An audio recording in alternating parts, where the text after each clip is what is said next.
Madame la Présidente, et merci à Madame la Ministre. Sans doute, comme tous mes collègues aussi, je crois que l'intérêt de ce genre de commission est que nous parlions assez franchement.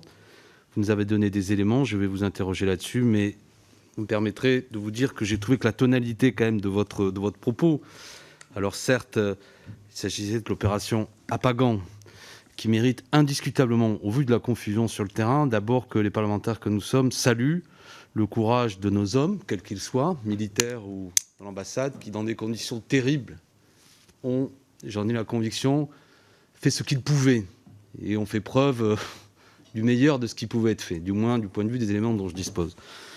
Donc à travers vous, je les salue, y compris même monsieur l'ambassadeur. Tous les témoignages amènent à penser qu'il y a eu à ce moment-là des actes, des décisions que je ne veux pas mégoter, ce n'est pas le sujet.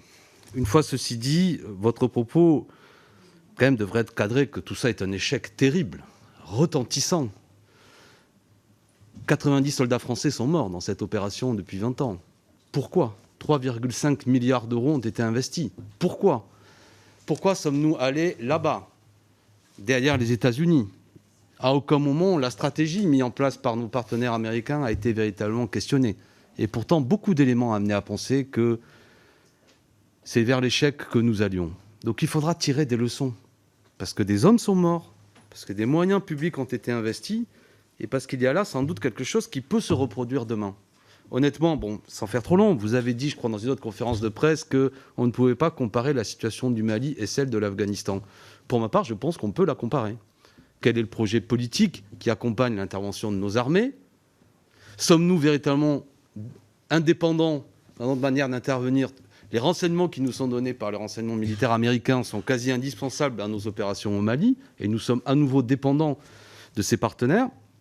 Et puis sur place, je le répète, il y a une grande confusion qui peut amener à ce que demain nous nous retrouvions face aux mêmes difficultés. J'ai eu l'honneur de pouvoir aller voir sur place nos soldats. Leur qualité, leur courage, leur intelligence n'est pas en cause, mais il nous a été dit clairement que sans projet politique, on était là-bas pour plusieurs décennies, de la même façon que cette opération avait été menée en Afghanistan. Alors mon propos pour aller à l'essentiel. Beaucoup de questions, vous nous avez dit des choses, mais je crois que je vais reprendre, marcher dans les pas de notre collègue Santiago.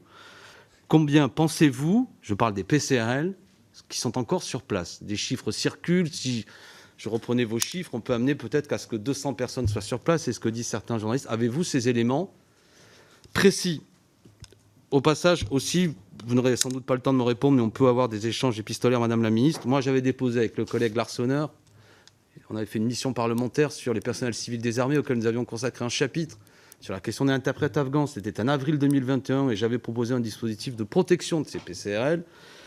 Je serais intéressé de savoir ce que vous en pensez, parce qu'ils sont indiscutablement en danger. Je rappelle au passage que le 22 juin, un ex-PCRL, M. Abdul Basir, a été assassiné, alors que depuis plusieurs semaines, de nombreuses personnalités réclamaient sa protection et nous avons perdu du temps. Combien encore sur place? Ne croyez-vous pas qu'il faut en tirer des leçons, notamment vis-à-vis du Mali? Quel dispositif sécurisé, notamment pour protéger ceux qui sont aux côtés de nos armées? Ça fait déjà beaucoup de questions. Merci.